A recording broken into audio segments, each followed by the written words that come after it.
this is a long time coming, this interview. This was actually supposed to happen before the Fares. It worked out that I couldn't get through last week, me again being messy, but we finally have Adam Mills here.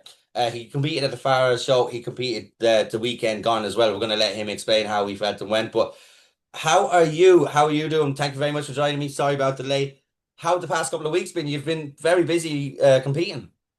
Yeah, I've been flat out for past 3 weeks, just trying to get as much competition in as I can because it went well. Like a lot of them, like I was some of the results I wasn't happy with, but like it was good experience and it was just a good events overall. Because like I was out for I think maybe 3, 4 months with an injury, so like my whole competition schedule for the whole year was just completely like thrown off. Like I had so much plans for the spring and the summer, everything was thrown off. So being back now and being able to be as active as I have been is very good.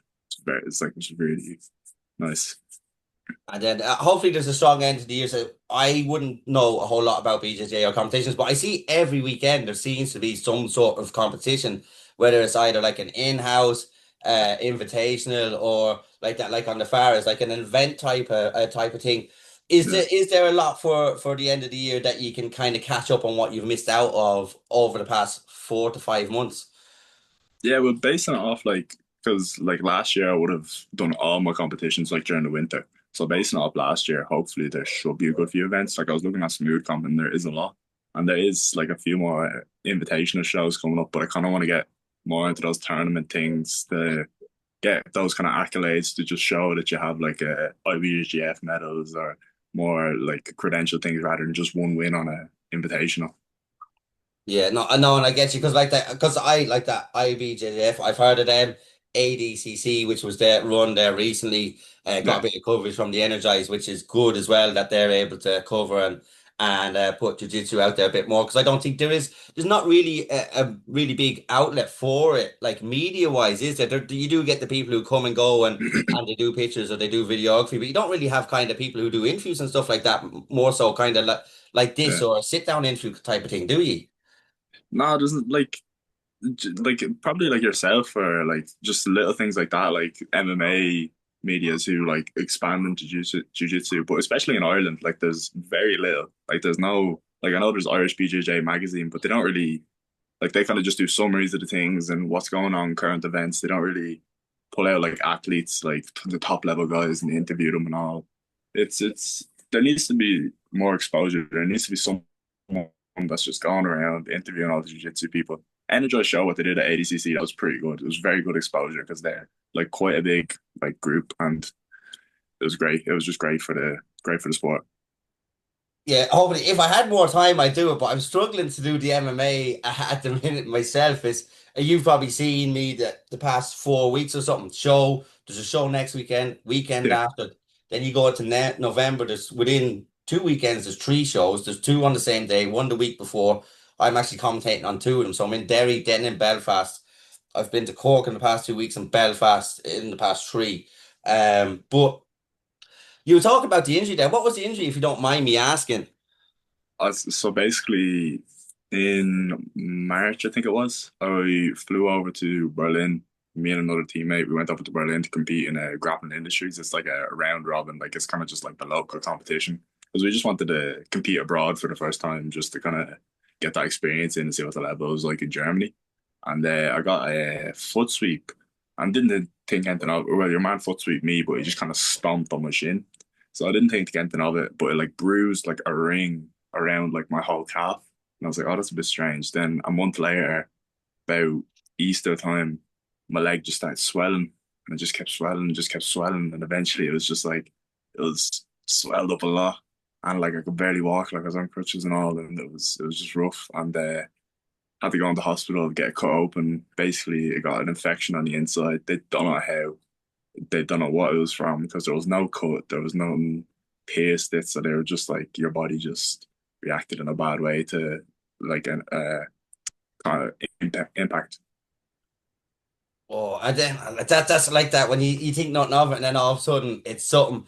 Was that frustrating then because you had like all your things mapped out, and how do you manage when an injury comes along? Because like that you had so much mapped out, and then all of a sudden you can't do it, and then obviously you can't train certain areas, like you might not be able to Yeah. train fully. How were you able to manage that? Did you manage it well? Did you manage it badly? Or have you had injuries before that you were able to kind of see your way through it?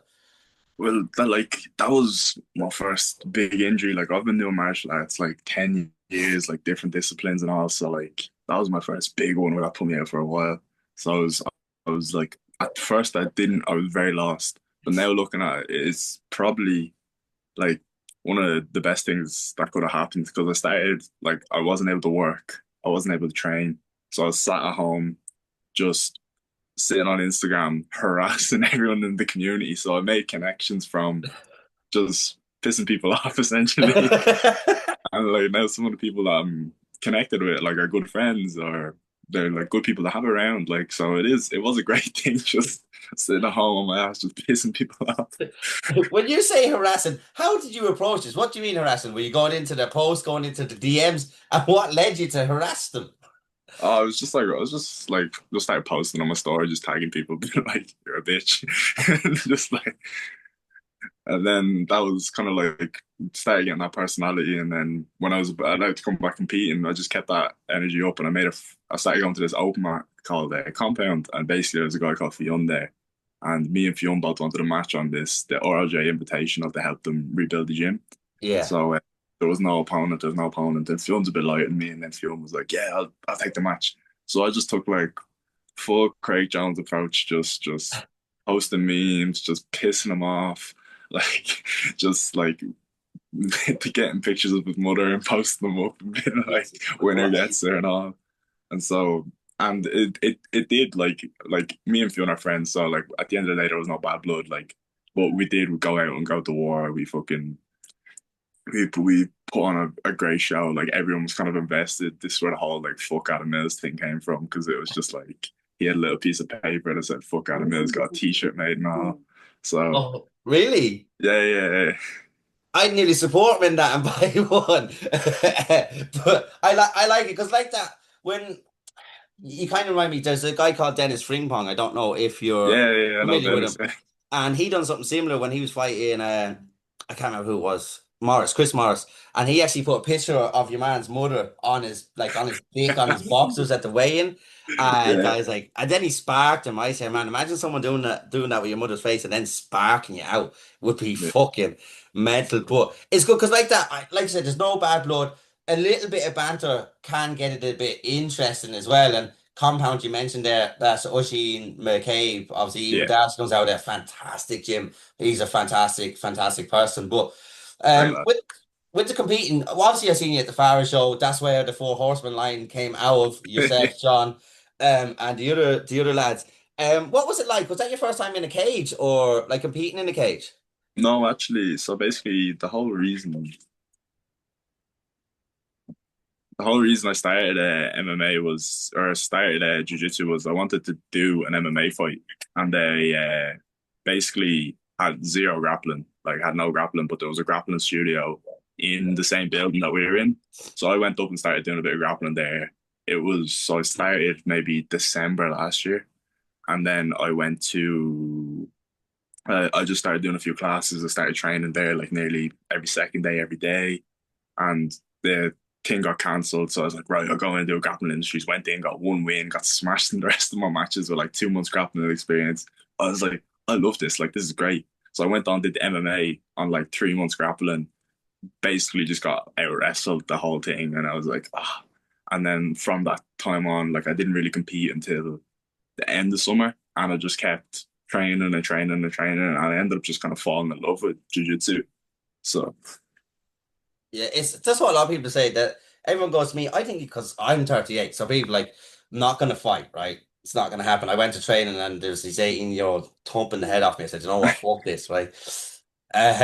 But then I went to jiu-jitsu and I don't think it was right. I think something maybe kickboxing or something to light or something might be for me, but everyone says you'd fall in love with it and it's not as physical and not as violent. And I said, says your man with the neck brace and the fucking leg brace on. What are you on about? Like, I suppose if you're competing, obviously, when you're pulling an armbar, you're pulling a limb, you're pulling it to basically hurt them. It's up to them to tap, and then obviously people leave it Mm, on longer. So I presume most of the injuries could come from competing with more strain. Obviously, I know it will happen in training, but it's a lot of mm. people just say it's just so addictive. And what I find fascinating is a lot of people go in and go, just say like yourself, I go in and I get smashed by a 12-year-old, absolutely folds me up like a pretzel. And then people are like, I love this. And I was like, I'd never leave the house if a 12-year-old beat the fuck out of me.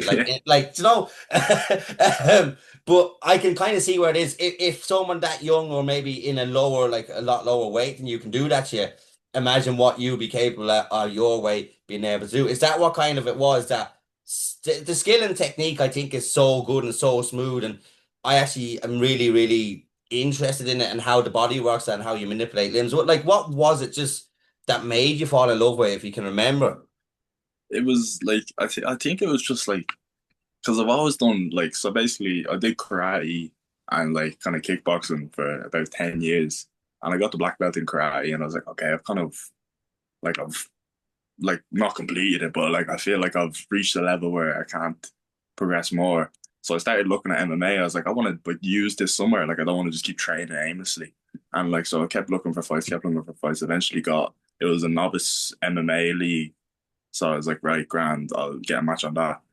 And so I started grappling, and it was just the thing of like, because a lot of the boys who were training there, I would have went to school with, and like these aren't the most physically imposing like people, but like the things they were doing to me, and I was just like, this is interesting. And like I already had the head for fighting, like I already had how like I liked how things worked. I understood like the kind of game of chess, so it was just essentially taking the head from striking and moving it straight to grappling, and I just took the same approach and just kind of fell in love with it because it was a learning. It was more about the learning. Like I just really enjoyed like learning new things and getting that experience and just bettering myself essentially and trying to become a complete MMA fighter. But now I've ended up just kind of taking the switch and coming to grappling. Yeah, no, and I like what you're saying. It's because like there is with the striking or whatever, and that's why you like when you see high level UFC, it's a chess match. You look at Usman versus Paul Hughes, the second one. A lot of people go, "Oh, that wasn't that interesting," but that's because Mm. the two of them knew each other, and you see they were throwing feints, and like it is ultimately it's a violent chess match, is what it is.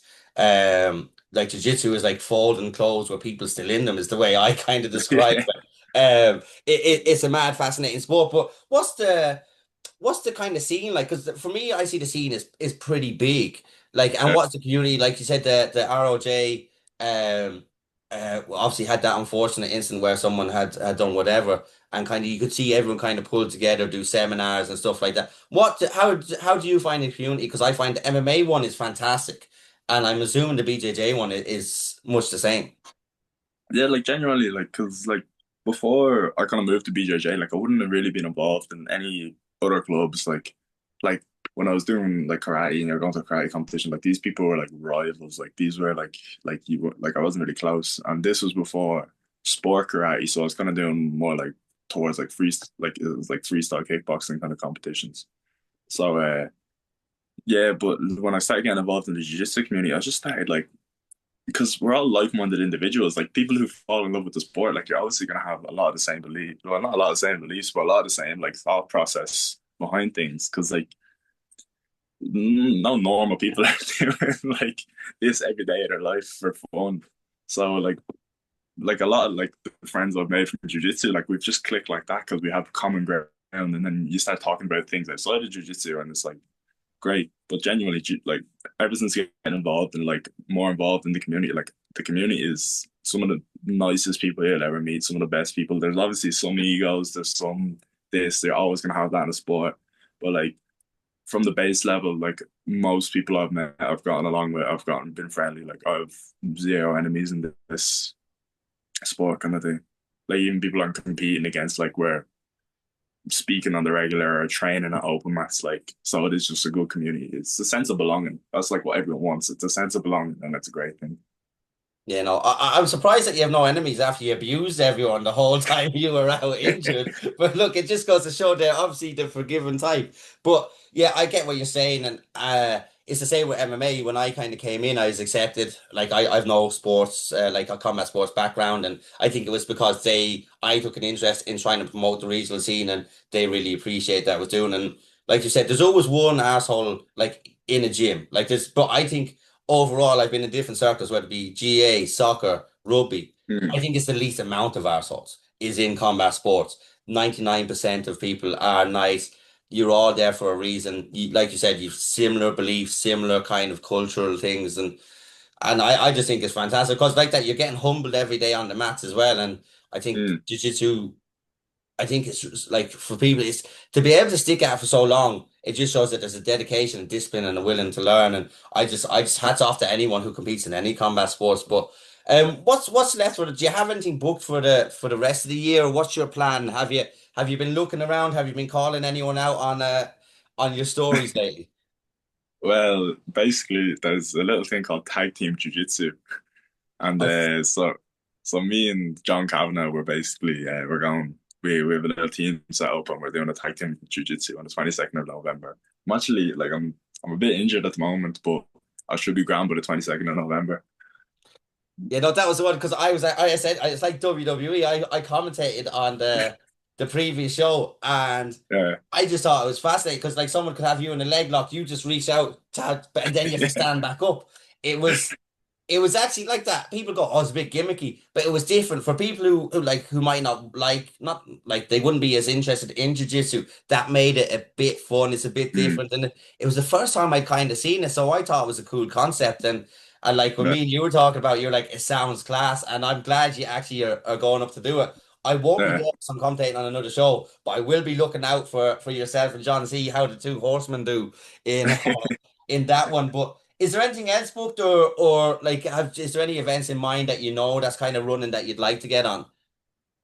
There's nothing set in stone. There's probably I think there's a grappling industries that me and like a few of my teammates are trying to like get a lot of the club going just so we can aim for that like the big trophy. But there's nothing set in stone at the moment because I was competing yesterday and fucking I took a bit of a bang to the collarbone and it's not feeling too great. So I just want to kind of take this month to kind of rest because I've been so active for the past month. Like it's just been I haven't had a moment like because I've been like I've had fucking chest pain for the whole for the whole 3 weeks after the first competition, and I'm just sitting here like I need a break just because I love to competing, but if you do it too frequently, you burn yourself out. You're ruining it because I was excited for every single match, but by the end of the three competitions, I was just like I need a few weeks just to recuperate just to go back to that learning stage. You're going back to the gym, seeing what works, trying things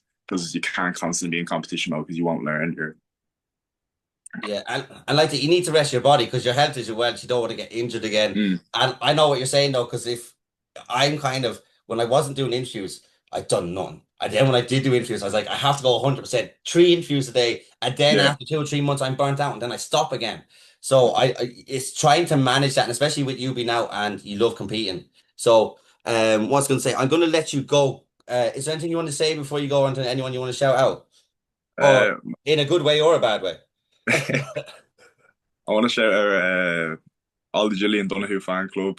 I know the performance yesterday wasn't good. End of an era, end of the running joke. Yeah, I want to shout out my coaches. Just wouldn't be here without them. The four horsemen. Jack Cassidy put on a great performance yesterday. Won the Leinster Grappling League. That's a man to watch. Everyone needs to watch out for him. And I just want to say, fuck you, Fionn. I'd have to get Fiona on to respond to that. But thank you very much for your time. Hopefully, I will be speaking to you again. Do you know what? I'll have you on before the tag team. I'll get yourself and John on, and then Joe, I might even get your opponents on, and we'll get you all on a Zoom together, and we'll have a bit of fun. That's it, man. Perfect. Thank you. Enjoy your evening, Pat. Thank you very much.